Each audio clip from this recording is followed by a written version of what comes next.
네, 정의당 주간 정치수 10월 24일 방송입니다. 예, 뭐 좀 오늘 급하게 좀 모이게 됐는데요. 예, 뭐 각자 인사 부탁드리겠습니다. 예. 안녕하세요. 넌 내게 목욕 가운을 줬어. 정의당의 매번 바뀌는 건가 이거? 이 약간 바뀌는 피하면. 되게 신기하다. 마포대교는 무너졌다. 정의당의 김 실장 김종철입니다. 네, 안녕하세요. 정의당의 흔들리지 않는 버팀목 깔돌이 유상진입니다. 아, 저도 한번 붙여봤어요. 뭐 앞에 붙이시길래. 너무 멋있는 거 주셨는데. 나만 없어. 네, 정의당 대변인 오연주입니다. 오김이라고 불러주시면 됩니다. 예. 네. 예, 저는 진행을 맡고 있는 고필이고요. 예. 드디어 국감이 끝났습니다. 예. 끝난 아이고. 거 맞나요? 이제 저기 그 기재위가 하나 남아 있었나? 오늘 끝난다. 오늘 그랬구나. 행안부도 있는데. 예. 예. 근데 어쨌든 공식적으로는 뭐 종료가 됐다고 봐도 되는데 예. 그렇게 돼서 이제 공수처와 선거법의 시간이 온 것 같은데 예. 그래서 이 관련된 거는 아마도 다음 주쯤엔 또 다루게 되지 않을까 싶기도 하고요. 예. 어쨌든 그래도 이번 주는 이 국감이 끝나는 주이기 때문에 국감에 좀 집중을 해서 첫 번째 꼭지로는 국감을 마감하면서 가장 인상적이었던 장면을 한 개씩 예, 뽑아보기로 하고요. 두 번째 꼭지로는 또 이걸 안 하고 넘어갈 수는 없으니까 22일에 이제 대통령 시정연설이 있었는데 그 관련해서도 잠깐 짧게 좀 얘기를 해보고 예, 마치도록 하겠습니다. 예. 그러면 이제 첫 번째 꼭지 그 국감에서 인상적이었던 장면 하나씩만 가장 기억에 남다. 아니면 뭐 이거만큼은 꼭 짚고 넘어가야겠다. 이런 거 있으시면 한 가지씩만 말씀해 주시면 좋을 것 같습니다. 누가 먼저 할까요? 뭐 제가 먼저 해요? 늘 하듯이 늘 순서. 나이 순서대로 해달라. 그럼 제가 두 번째인데. 아유, 나이가 다들 오해하시는데 제가 막내입니다. 우리 고 PD님이 저보다 나이 많으셔요. 억울합니다. 되게 대박. 예, 넘어가기로 하고요. 참 동안 들이시네요. 저는 그 지난번 이제 윤수아 그 원내대표가 보건복지위원회인데 거기서 그때 이제 고가의 이제 전문의약품들이 근데 이게 뭐 어느 정도냐면은 한 달에 그러니까 이 타그리소정이라는 게 있는데 이건 폐암 말기 환자들을 위한 약이에요. 근데 이게 한 달 조제비 약값이 한 1,000만 원 정도가 돼요.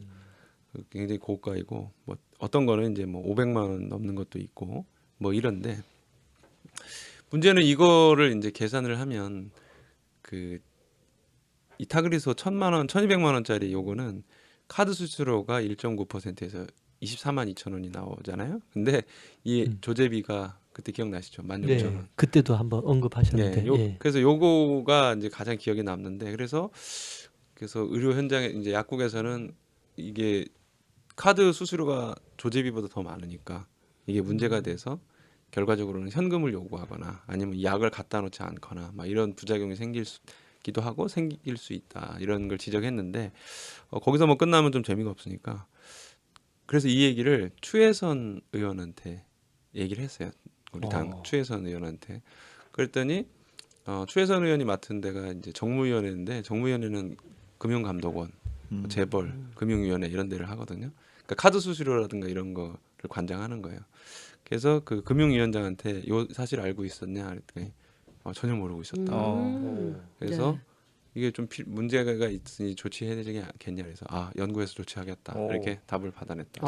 되게 좋은 이 연타 공격이 들어가서 아주 훌륭한 성과를 냈네요. 우리가 자화자찬 해야지 뭐 어떻게 하겠어요. 협공이에요, 네. 협공. 협공이 아주 그래서 뭔가 아주 대- 멋지게 들어가는데. 뭔가 대책이 나올 것 같습니다. 네. 끝. 멋있었네요. 이걸로 끝인가요? 네 오늘 빨리빨리 하자면서. 네. 1타쌍피인가요? 예. 네, 뭐 다음은 또 어느 분이 계실까? 예. 네, 저는 우리 환노위의 이정미 의원님 이 막판에 이렇게 한 게 그 방송 작가 프리랜서 방송 작가 관련해서 간단하게 언급하셨는데요. 예.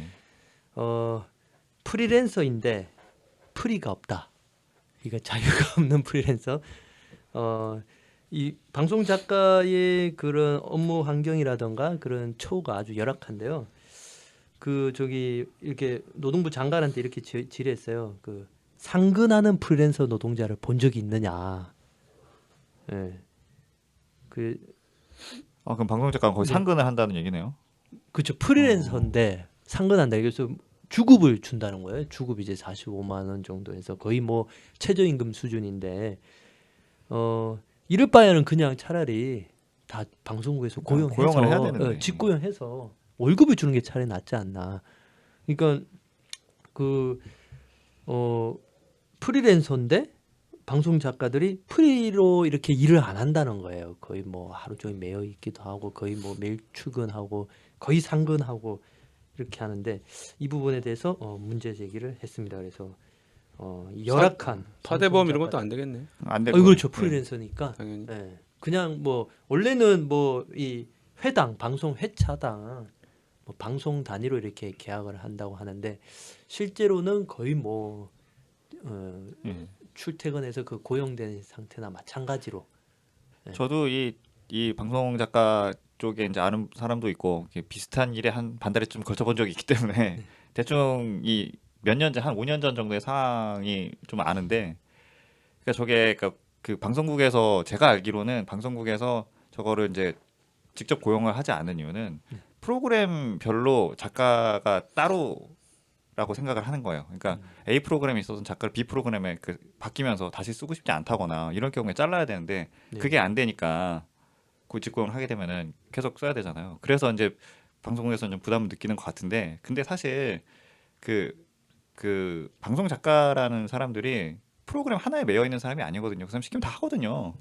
굳이 이거를 뭐 되게 어떤 프로그램에 그 최적화되어 있는 어떤 그 특화되어 있는 사람이다라고 볼 이유가 없어요. 그 특히나 이제 그 막내 작가 쪽으로 가게 되면은 맞아요. 거긴 막내 정말로 작가가 가장 네. 어려운 상황. 섭외하고 이런 거거든. 전화하고 섭외하고 뭐 문서 만들고 이런 거 하는 이런 거부터 일을 배우게 되는데, 그런 거가 프로그램마다 그 엄청나게 특성이 달라갖고 이 프로그램 인사하면 저 프로그램 못 간다 이렇게 안 하거든요. 네. 그리고 더 웃긴 경우는 이제 그 큰 방송사 같은 경우에는 그래도 프로그램 하나에 이제 그 새끼 작가 하나씩 들어가면 이런 식으로 다 되겠지만은, 어디 무슨 뭐 이렇게 종교 방송이라든지 이런 좀 작은 규모 작은 방송 같은 경우에는 PD는 프로그램 5개면 PD는 5명이에요. 근데 새끼 작가는 3명이야.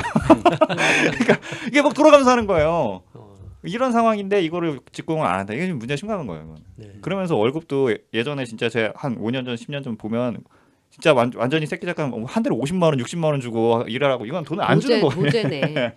돈을 안 주는 거나 다르지 않거든요. 일 가르쳐 주는 거다. 네, 네. 도제 시스템이라고. 나름 굉장히 전문 직업인데. 네. 예. 그리고 좀 그렇지만은 사실 이분들이 이 작가를 하기 위해서 하는 공부의 양도 적지는 않아요. 그럼요. 예. 참 이렇게 안타깝고 보고 있으면은. 하여튼 이 국감이 매번 할 때마다 있지만 이 특수고용직에 해당되는 참 어려운 위치에 있는 그 우리 노동자들의 처우의 문제는 항상 빠지지 않고 나오는 것 같습니다. 확실히 우리 고 PD님이어서 이 방송계 현실에 대해서 또 잘하시네요. 아니 뭐 저는 잘하는 건 아니고 정말 한 달 그 옆에서 이렇게 보는 건데 그냥 멀리 멀쩡히 떨어서 구경하는 정도인데, 제가 알고 있는 것만으로도 이 정도니까. 그래서 난 그게 좀 고민이 많이 되더라고. 그러니까 이제 우리가 보통 고용을 한다 그러면은 이제 정규직으로 고용할 수도 있고 뭐 계약직으로 고용할 수도 있고 뭐 그런데, 현재 이제 우리 노동의 상태가 정규직 대 비정규직의 어떤 이렇게 갈림길에 놓여 있는가 하면은 꼭 그렇지는 않은 것 같더라고요. 그러니까 내가 볼 때는 정규직이라고 하는 건 이제 거의 막 그냥 어려워지고 이제 뭐 4차 뭐시기 산업시대 뭐 이런 거에서 더 어려워지는데, 그래서 비정규직인데 그나마 직접 계약해서 직접 고용하는 뭐 계약 기간 주고 하는 그 비정규직이냐, 아니면 간접 파견 고용이거나 아니면 이렇게 프리랜서라든가 특고 형태로 해서 하는 요것의 선택의 갈림길에 대부분 놓여 있는 게 현실이 아닌가. 그러니까 자회사가 그렇게 많이 생기는 것도 그렇고.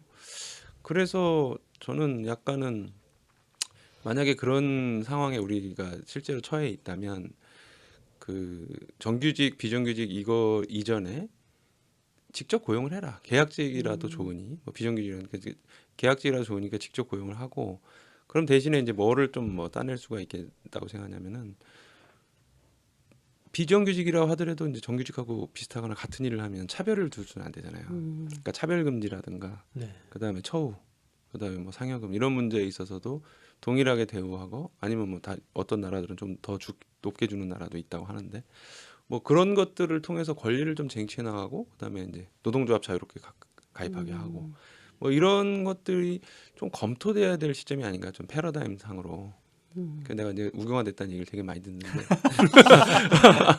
저도 사실 조금 그런 생각인데 그 뉴욕에는 프리랜서 노동조합이 있잖아요. 그래서 뉴욕에 이렇게 시에서 그 정책을 해가지고 이렇게 조합원 가입 홈페이지를 만들어 놓고 거기에 다 가입하게 하고 보험 문제나 이런 것들도 다 해결하게 해주고 실업급여 이런 것까지 통으로 이제 해결하게 해주는데 사실 그거 자체가 노동조합은 아니고 이 사람들이 뭉칠 수 있게 해주는 어떤 일종의 그 효과를 주는 방식으로 프리랜서 노동조합이 형성되어 있거든요. 그래서 뭐 꼭 직고형이 아니더라도 어쨌든 우리가 옛날에 생각하기에 프리랜서라는 게 굉장히 프리랜서 그럼 되게 멋있는 어떤 전문직이고 굉장히 높은 어떤 그 급여를 받는 사람으로 인식되잖아요. 뭐 아나운서도 프리로 선언하면 돈을 떼돈을 버는 것처럼 인식이 돼 있는데 사실은 그 프리랜서로 활동한다라는 것이 이렇게 일종의 어떤 집단적인 목소리만 형성할 수 있으면 노동 조건이나 이런 것들 충분히 조정할 수 있기 때문에 뭐 국가적 차원에서 혹은 지방 정부 차원에서의 노동조합 문제나 이런 것들을 해결할 수 있다고 생각해서 저는 그런 정책도 해볼 만하다고. 아니 저도 동의합니다. 네. 그러니까 그 어떤 노동 안전망의 입장에서 보자면은 그 지금의 어떤 구조는 고용인에게 사실은 책임을 많이 전가를 하고 있는 네. 거잖아요. 그러니까 네가 이 사람을 쓰려면 이 정도 책임을 지어라. 근데 네. 그거 자체를 좀 사이즈를 좀 키워서 그러니까 우리나라의 또 이 노동조합 이 어떤 이 통사 때문에 그렇게 된 걸 수도 있겠지만은 이게 기업별이 아닌 이 산업별로라든지 아니면 이런 식으로 키워갖고 네. 좀 큰 단위로서 이렇게 좀 해주는 게 맞지 않을까. 교섭하고 뭐 네. 그렇기 때문에 이제 그 제가 또 매번 얘기하지만 산별로죠. 제가 매번 얘기하지만은 이제 노동의 의미 자체를 이제 노동자의 의미 자체를 이게 고용인이 아닌 일하는 사람 워커로 생각을 하도록 해서 네. 고용인이 없더라도 보고를 받을 수 있는 그런 형태로 가야 이제 나중에 이제 플랫폼 노동이라든지 이런 거에서 좀 네. 적응하기가 쉽지 않을까 이런 네. 이런 생각이 있어요. 네. 방송의 그 화려함 뒤에 또 착취당하는 노동자들의 피땀이 있다는 거. 예. 아니 그리고 여성들이 많아서 사실은 맞습니다. 이 주로 차별받는 여성 게 많아요. 입장인데 네. 또 사실 이 방송 작가 얘기 나오면 몇 년 전에 또 그 돌아가신 분도 있지 않습니까? 그 생활고로 인해서 아, 네. 아사했었던 네. 그런 일까지 있었는데 이게 많이 네. 바뀌어야 되거든요. 네, 뭐 이정미 의원님은 뭐 여기로 마무리 짓고 네. 뭐 예. 제가 할게요. 네. 저는 사실은 그 오늘 하고 있는 것 같아요. 그 오늘 행정안전위원회 이제 국감 날인데요. 김상교 씨 아시죠? 버닝썬 네, 버닝썬 최초 제보자인데 이분이 참고인으로 나온다 그러더라고요. 근데 이 참고인을 요청한 의원이 이현주 의원이에요. 그래서 이게 되게 저는 이제 버닝썬 최초 제보자이고 이 경찰과 유착 관계를 제보한 사람이기 때문에 충분히 이 사람이 참고인으로 나와서 버닝썬의 실체를 밝힐 수 있지 않을까라고 이제 사실 기대를 하고 싶지만 부른 이유가 다른 이유잖아요. 부른 이유가 다른 이유다라는 게 참 난망하고 그러면 왜 이 사람을 다른 그 이유 뭐 이현주 의원이 부르는 것이 아니라 이 사람을 불러서 행정안전위원회에서 제대로 된 어떤 버닝썬의 실체를 밝히고 뭐 성폭력 카르텔의 문제나 혹은 마약 문제나 이런 것들을 다루는 의원이 왜 없는가라는 아쉬움이 커서 윤총경 문제나 이제 뭐 여러 가지 그 정권과 얽힌 문제 이런 것들만 주목하면서 계속 이런 사람들 그러니까 검찰 개혁 문제도 그렇고 혹은 뭐 여러 가지 그 경찰 수사의 문제도 그렇고 이런 사람들이 소환될 때는 여성들의 어떤 착취 문제나 어떤 피해 문제 이런 방식으로 소환되는 게 아니라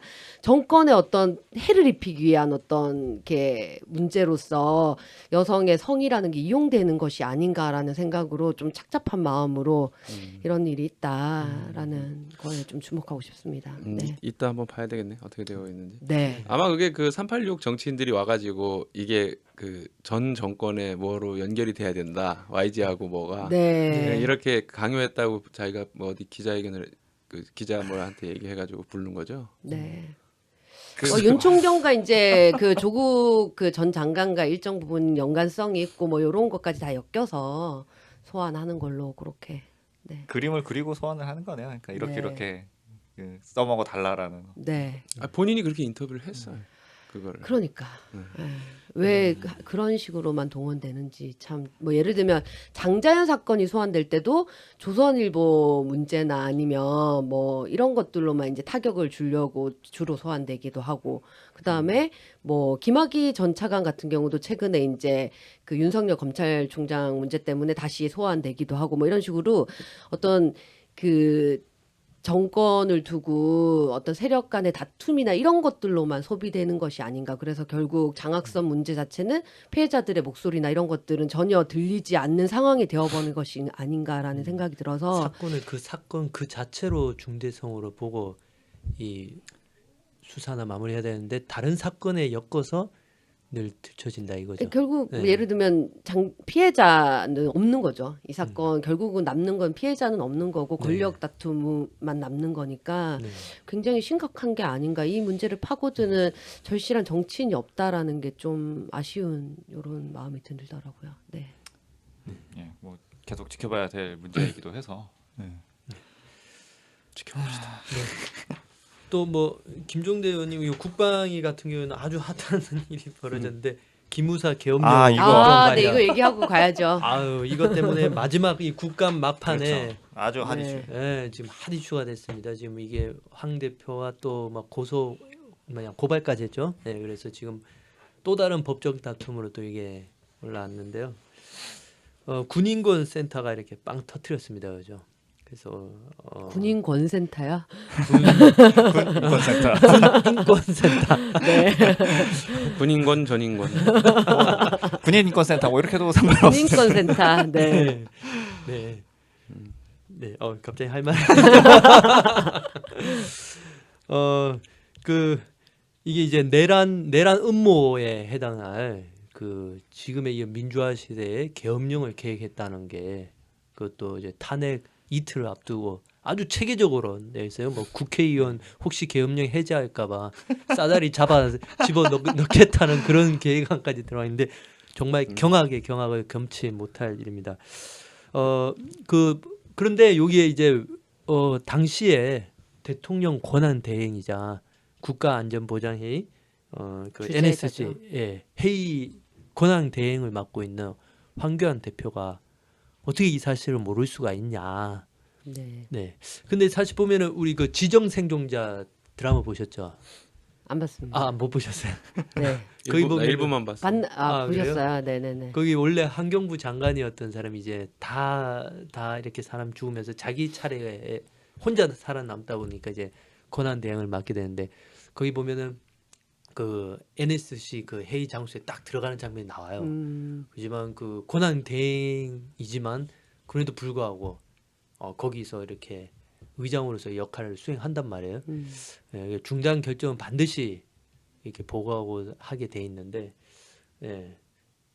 뭐 어쨌든 본인은 그거 들어본 적도 없다 이런 얘기. 그러니까 그런데 안 나갔다 그러면 실제적으로 권한 대행의 역할은 몰랐다고 하면 허수아비인 거죠. 아니죠. 그 저기 어. 의전으로서의 그 대통령과 권한 대행을 예 아주 그냥 흡족해하며 즐기셨던 거 아닌가. 시계도 만들고. 시계도 만들었습니까?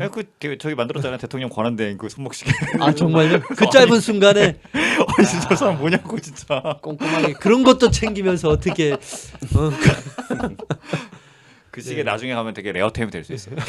그거 그리고 그 오늘 나온 거 어제였나요? 윤석열 검찰총장이 당시 서울지검장이었잖아요. 네. 그래서 이 사건을 수사하는 책임자였는데 네, 이거 예, 그 수사가 불기소 이유소에 보면 도장이 직인 찍혀있죠. 찍었다. 직인 찍었다. 찍혀있죠. 예. 이게 이제 화제가 되고 있는 상황. 그거는 이제 검찰에서 그 소명을 한 얘기가 설득력이 좀 설득력이 있더라고. 있어. 아, 네네.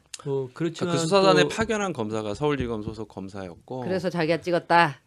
그래서 이제 그 사람이 이제 그 사람이 소속된 그 소속된 검찰 이제 저 지청에서 그러니까 지청이 아니지 뭐 중앙지검 그러겠지 네. 지검에서 그것을 이제 보통 결과를 통지할 때 직인을 찍는다. 직인을 찍는 거고 근데 이제 자기들이 이제 원본을 공개하는데 거기 검사장 뭐 이런 거 다 안 하고 이게 X 쳐 있고 전결 사안으로 돼 있는데 파견 검사가 근데 왜 그거를 거기에 했냐 해가지고 좀 상당히 강하게 어필을 했는데 일리가 좀 있는 얘기인 것 같아요. 아니, 그 제가 볼 네. 때는 이 관련해서는 사실 다른 거 다 필요 없고 화- 조연천을 아, 조연천.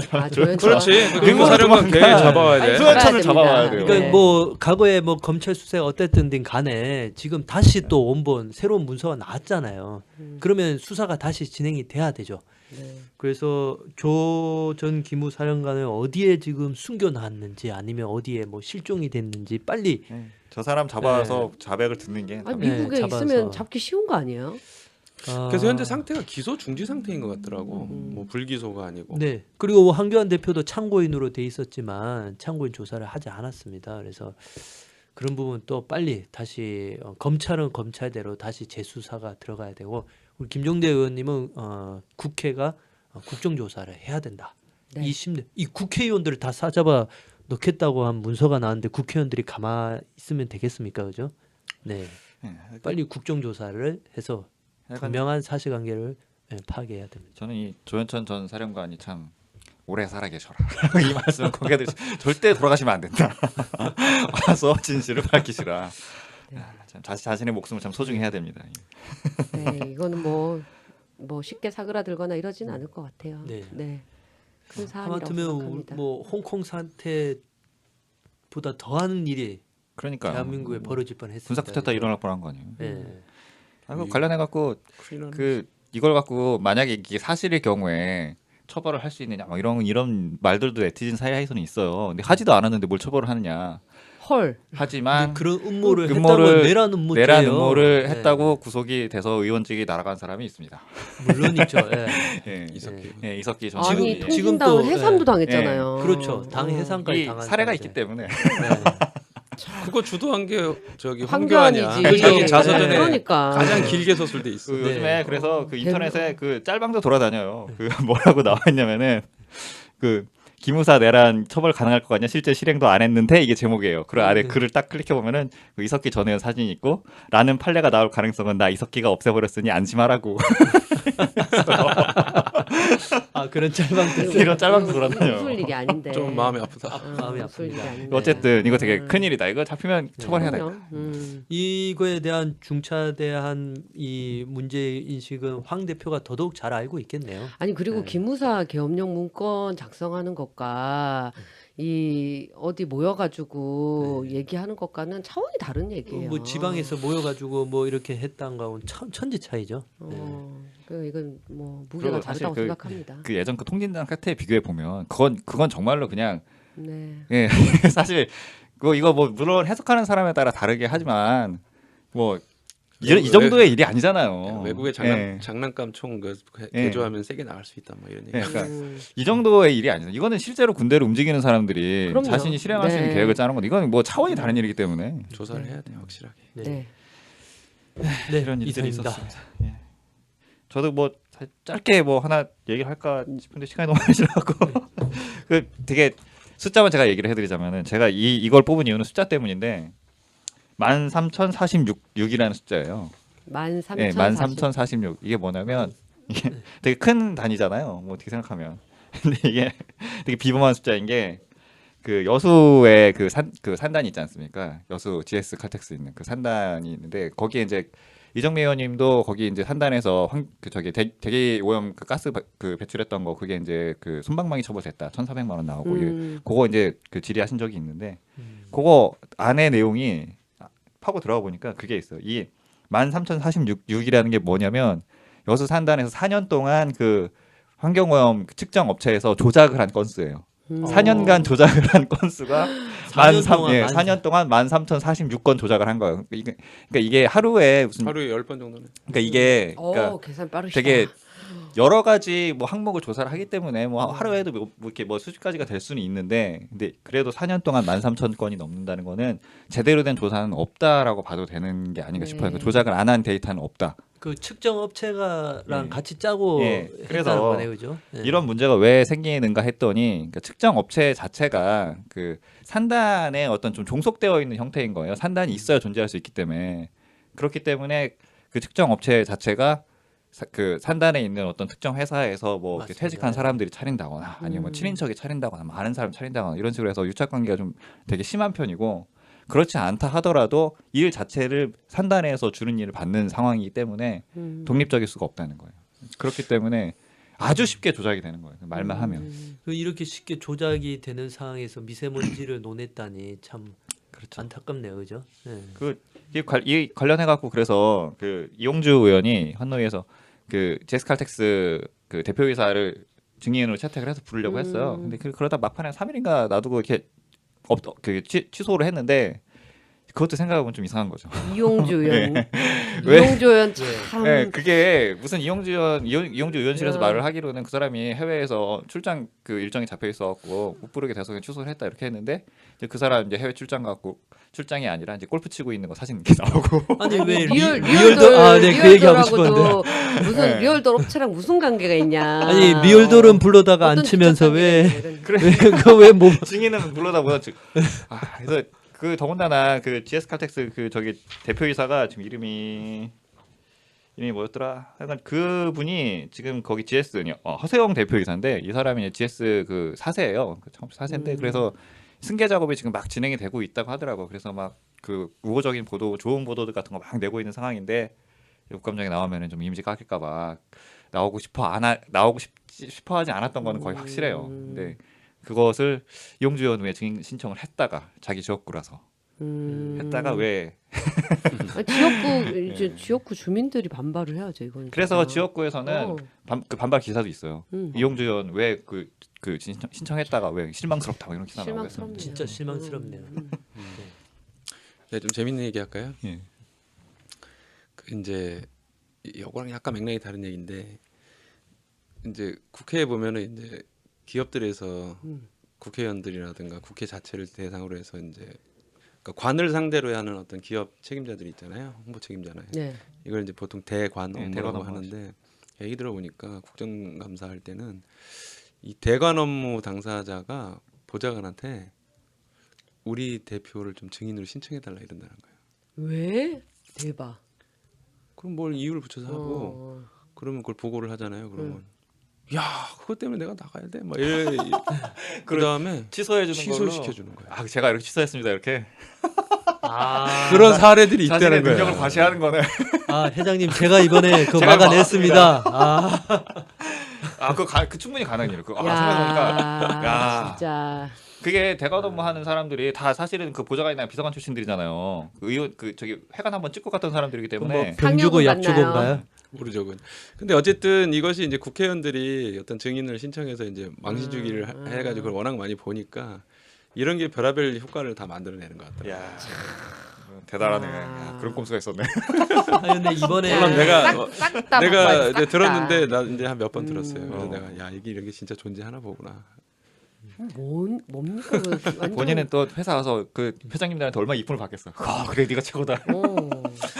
근데 이제 사회적 관심사가 많은 거는 그렇게 하지는 못하겠죠. 근데 이제 일부러 그런 경우도 있다는 거예요. 사실 기업들 그 솔직히 얘기해서 우리나라 기업들 이렇게 뜯으면 다 안 나오는 기업이 어디 있겠습니까? 사실 그런 상황이니까.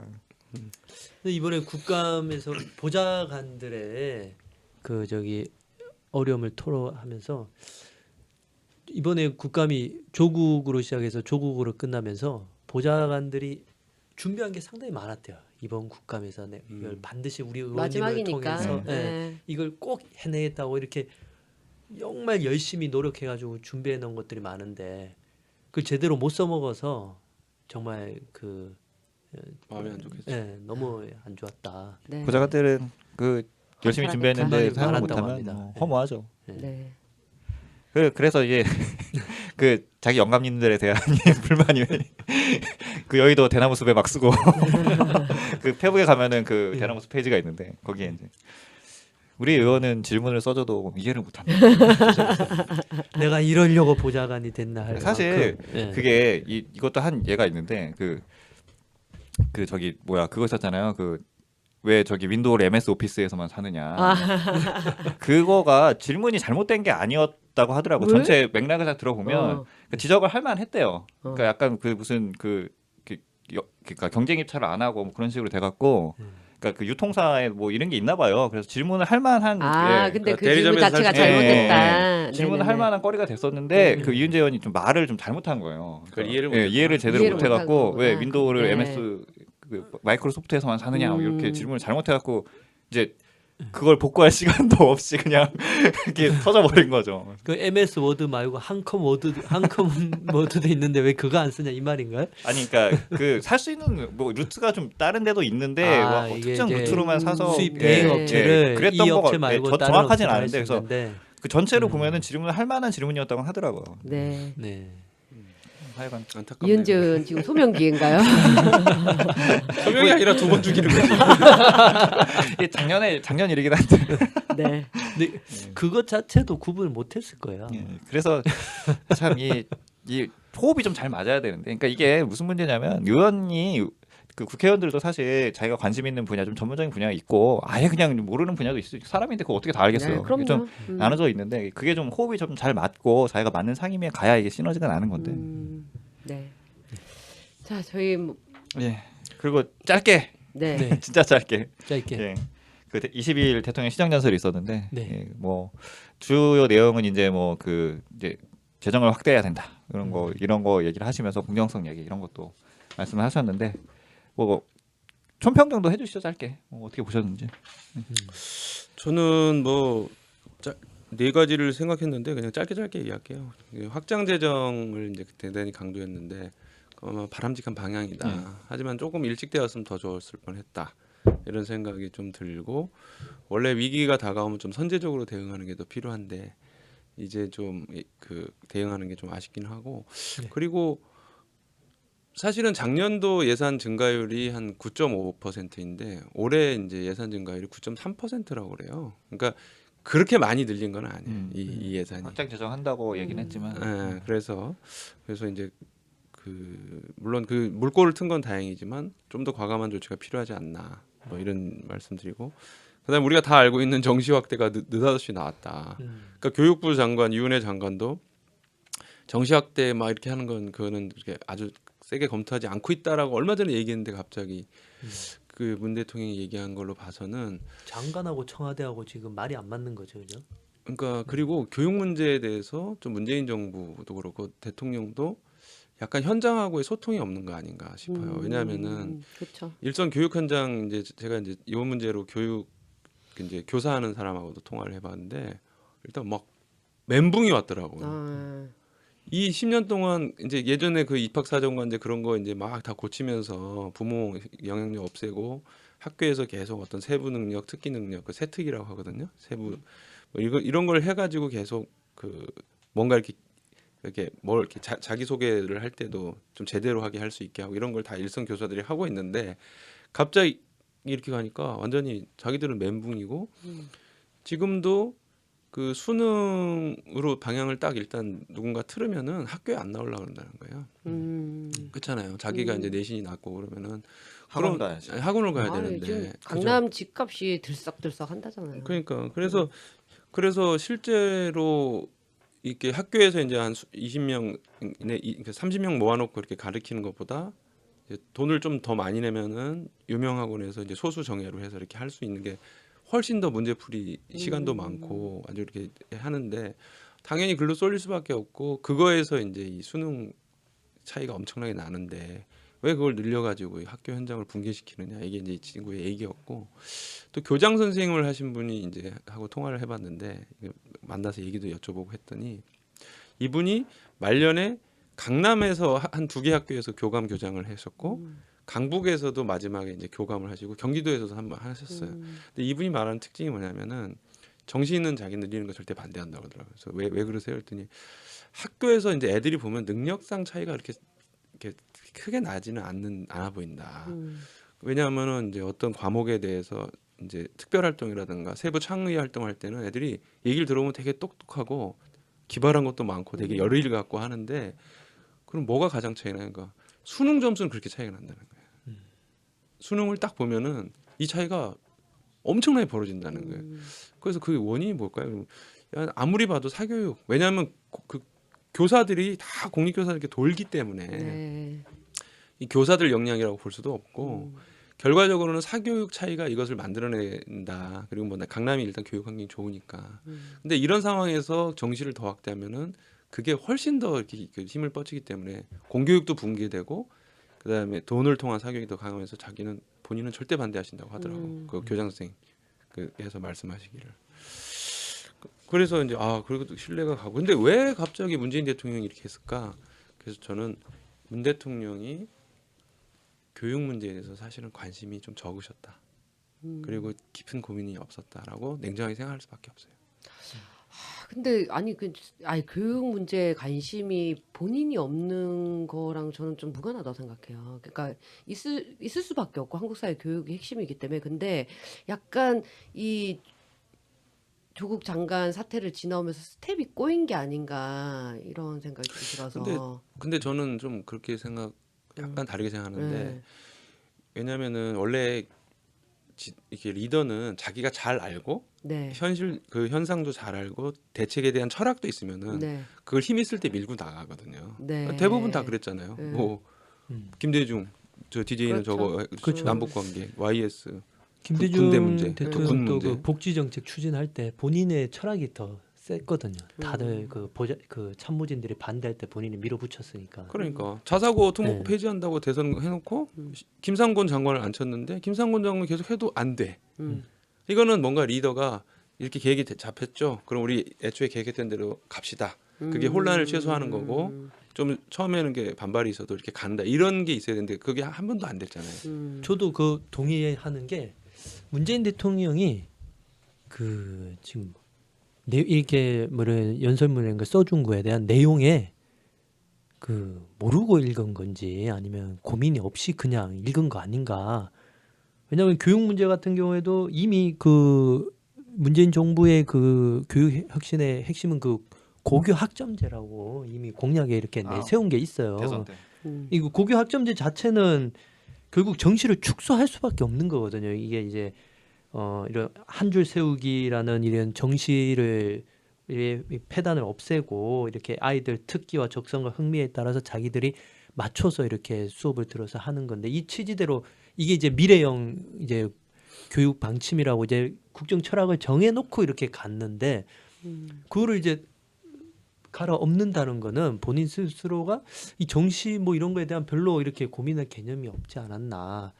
또 하나도 탄력근로제라는 얘기하는 것도 분명히 본인이 노동근로 노동시간 축소에 대한 철학이 분명히 있었고 그 혹사당하는 그 노동자들의 삶에 대해서 공감을 하는 마음 가운데 그 1800시간을 내놨거든요. 거기에 맞춰서 하고 그런 노동 유연화하고는 전혀 본인의 철학과 맞지 않아요. 그런데 후퇴를 하면 안 되는 지점에서 후퇴를 그러니까 본인의 하는 게 나와버렸어요. 그동안 살아왔던 그 철학이나 사람 중심, 인권 중심이라는 그거와 배치되는 말을 이렇게 서슴없이 이렇게 내놓는단 말이에요. 물론 고민해서 했긴 했을 텐데 내가 아쉬운 거는 그 탄력근로제 노동시간 단축 문제도 마찬가지인데 처음에는 뭐든지 저항이 있을 수밖에 없어요. 그렇죠. 아니 그 우리 버스 환승제도 기억나세요? 옛날에 서울에서 네. 처음 시행한 거. 난리 났죠. 나 처음에 그거 보고 막 이명박 시대 시장 이명박이었는데 나도 막 쌍욕이 나오더라고. 이명박 버스 환승제로 욕할 수 있습니까 지금? 그런데 몇 번 하다 보니까 사람들이 적응되기 시작하니까 왜 그 버스를 당시 이렇게 우리한테 익숙했던 것을 왜 지선 버스, 간선 버스 뭐 이렇게 광역 버스로 나눴고 했던 게 이게 자리가 잡혀가니까 이해가 되고 그런 거더라고. 지금 52시간 이것도 마찬가지예요. 중소기업들 이거 앓는 소리 하거든요. 난리 났죠. 실제로 노동자들도 야, 나 야근해야 되는데 그래야 돈 받는 건데. 근데 그 체계를 이거를 통하지 않으면 바꿔낼 수가 없어요. 그냥 계속 야근하지 않으면 안 되는 거고. 내가 이제 유튜브에 좋아하는 그 경제 채널이 있는데 거의 되게 반응이 좋거든요. 그 이제 되게 똑똑해. 그리고 경제 채널이 되고 사기꾼이 많은데 이 친구는 진짜 잘하더라고. 누구요? 있어요. 그거 내가 근데 이 친구가 하나 올렸는데 뭐냐면 전 세계 어느 나라도 하지 못하는데 우리나라가 세계에서 각광받는 어떤 특기가 있다고 딱 올려놓은 거예요. 그게 뭔 것 같아요? 어떤 측면에서? 그러니까 세계 다른 기업들은 못해. 근데 우리나라는 하는 거. 우리나라만 하는 거? 할 수 있는 거. 납기. 납기일 맞추는 거. 아, 그러니까는 그 사례를 막 하는데 진짜 야 어떻게 이거를 막 이 납기일에 맞추나 막 했는데 그래서 이제 그 사례가 되게 많이 나와요. 그래서 뭐 되게 해외에서 우리나라를 신뢰한다고. 근데 평소에는 그 이제 그 사람이 올린 거에 막 공부 잘했다는데 한 수천 개 댓글이 달렸는데 이번에는 좋아요를 누를 수가 없네. 노동자를 갈아 넣은 거지. 그러면서 저 납기 맞추려고 30일 밤새운 걸 생각하면 부들부들 이가 갈린다. 다 이런 내용이야. 사람들이 아는 거예요. 그쵸. 이 노동시간 갈아 넣는 거는 강력한 철학으로 이걸 바꿔내야 되는데 이걸 계속 후퇴하는 거지. 난 이런 생각이 들더라고. 그러고 보니 예전에 우리나라는 정말 그 노동시간 그러니까 삶 이꼴 노동시간이었던 그런 거를 그 뭐라고 해야 되나 그게 근면한 거라고 해서 되게 그 장려했죠. 장려하고 제가 기억나는 것 중에 하나가 그 무슨 그 TV 프로그램 중에 성공신화 뭐 이런 거 있잖아요. 근데 그런데 보면은 박정희 때 그 고속도로를 그 만들어야 되는데 이걸 뭐 며칠 만에 터널을 뚫어갖고 그 뭐 원래 안 된다고 했는데 며칠 만에 뚫었다 이게 막 웅장한 음악 나오면서 그게 지금 똑같아요. 100일 만에 지금 국산화를 이뤘다라고 지금 대통령이 자랑하잖아요. 노동이 윤리야, 노동이. 그 이면에 네. 야근한 노동자들이 얼마나 그 많습니까? 터널 그죠? 뚫었던 것도 네. 보면은 정말 여기 사고 나면 다 죽을 위기에서 노동자분 밀어넣어갖고 거의 육탄 시병사야. 네. 뭐. 그때는 사람들이 많기라도 했지. 진짜 너무 많으니까 막 이렇게 막 사람들 사용했는데 참 지금은. 그래서 내 친구가 이걸 얘기하면서 하는 얘기가 삼성하고 한류의 공통점이 뭔지 아냐? 아이돌 뭐냐 했더니 노동 시간. 딱 그러더라고. 아이돌도 어마어마하죠. 어마어마하지. 그쵸. 내가 방탄소년단 좋아하긴 하지만 걔들 노동 시간 어마어마해. 걔네들은 뭐 일단 그냥 24시간 그냥 아이돌 생활을 한다고 보면 같이 되는 살고. 거니까. 네. 다만 자기들 자체가 그렇게 해서 만들어진 상품이 본인 자신이기 때문에 사실 그걸 감내하고 하는 거지. 네. 참. 더군다나 짧고 굵게 벌어야 되니까. 어렸을 때부터 하잖아요. 아동 노동이거든요. 그렇죠. 전 세계에 그걸 네. 할 수 있는 나라가 없어. 근데 그걸 노동 인권을 잘 보호해야 돼. 그런 부분에 있어. 두 분도 뭐 춘평으로도 이렇게 또 하지만 아 비슷한 아니요, 뭐 얘기라서 아까, 사실은 같이 곁들여서 네. 했습니다. 네. 네. 저도 이 교육 문제 그 정시학 때 얘기하면서 제일 궁금한 거는 왜 사람들이 왜 정시를 공정하다고 생각할까 그 생각이 들었는데 근데 다 똑같이 시험 보잖아 이렇게 생각하면 그럴 수 있잖아요. 근데 가만 생각해 보면은 그 이렇게 생각하면 돼요. 그러니까 정시에서 수능 시험은 고액과에 한 애들이 잘 본다. 이걸 생각하면 되거든요. 고액과를 하는 사람만 유리한 건데. 근데 이게 정보의 문제인 것 같아요, 사실은. 정시는 어쨌든 정보로서 열려 있다고 생각하고 학종이나 이런 것들은 부모의 재력이나 이런 것들로 정보의 문제다 이런 게 확실히 딱 직관적으로는 그렇게 생각이 되잖아요. 저는 그래서 되게 폭력적인 방법으로 대학교를 다 없애버리든가. 아니 대학교를 그게 폭력적인 게 아니라 국공립대학 네트워크가 사실은 그런 의미를 담고 있는 거고 국공립대학 네트워크는 문재인 정부의 공약입니다. 그래서 제가 네. 생각해 본 것 중에 그러니까 대학교를 가려는 이유가 어쨌든 우리나라는 졸업장을 받기 위해서 가는 게 사실 많잖아요. 근데 그거 이외에도 어쨌든 가서 해보고 싶은 수업을 듣고 공부를 해보고 싶은 것도 있잖아요. 그럼 그거라도 좀 해소를 해주게 서울대나 연대 고대 같은데 수업을 전부 다 동영상 촬영을 해서 유튜브에다 풀어버리는 거라서 공부하고 싶은 사람 그거 봐라. 모크. 그런 식으로라도 좀 교육 서비스라도 공공성을 확대할 수 있게 네. 하는 그런 정책도 좀 보조적으로 서비스는 예. 여러 지식 노트, 공유를 지식 해야 공유를 된다. 해야 되죠. 그런 네. 그런 학점은 그런 좀 본인이 필요하겠죠. 시험 예. 봐서 따면 되는 거고. 그러니까 학점 이런 거는 좀 나중 문제를 하더라도 그러니까, 예. 일단 다 어쨌든 오픈해 예. 놓되. 배우고 네. 싶은 사람들은 가서 볼 수 있게라도 일단 먼저 그죠. 해주자. 그 정도는 더군다나 하긴 지금 하버드나 예일도 예. 모크 다 해요. 그렇죠. 지금 많이 강의들이 많이 오픈되고 있어요. 그 정도는 네. 더군다나 뭐 굳이 꼭 유튜브를 쓰라는 건 아니지만 유튜브 같은 그런 플랫폼도 다 마련이 돼 있잖아요. 사실상 그 복제에 들어가는 비용이 0인 디지털 시대에 무제한으로 풀 수가 있는 건데 그런 거 정도는 할 수 있지 않을까. 네. 네, 그 오늘 방송 그러면 이렇게 좀 정리를 해보도록 하고 다음 주 방송은 예고를 하겠습니다. 다음 주 네, 방송은 다음 주 언젠가요? 네. 적어놔야지. 다음 주 며칠 날이죠? 하여간 그거는 우리끼리 예. 예고고. 예. 요 30일 예. 날 30일 날 총선 캠프인데요. 다음 주 아 그런가요? 네. 아 잠깐 여기 마무리를 하고 해야지. 네. 네. 마무리. 예, 어쨌든 다음 회차 네. 방송은 제가 반드시 이건 해야겠습니다. 예, 공수처 공수처는 반드시 해야 될 것 같아서 이거 정말 기자들도 그렇고 네. 일반 시민도 오해하는 사람 너무 많아요. 음, 이건 반드시 좀 짚고 넘어가야 될 것 같아갖고 제가 네. 이번 주에 공수처 강연하는데 아, 열심히 공부해서 네. 다음 오늘, 회차- 오늘 또 우리 정의당이 공수처 네. 방안을 내놨습니다. 오늘. 네. 다음 그럼 회차에는 뜯어보기 할까요? 네. 예, 다음 회차에는 네. 공수처 한 방에 알아보기 예고를 해드리면서 오늘 방송 이렇게 마치도록 하겠습니다. 네. 네, 수고하셨습니다. 감사합니다. 감사합니다.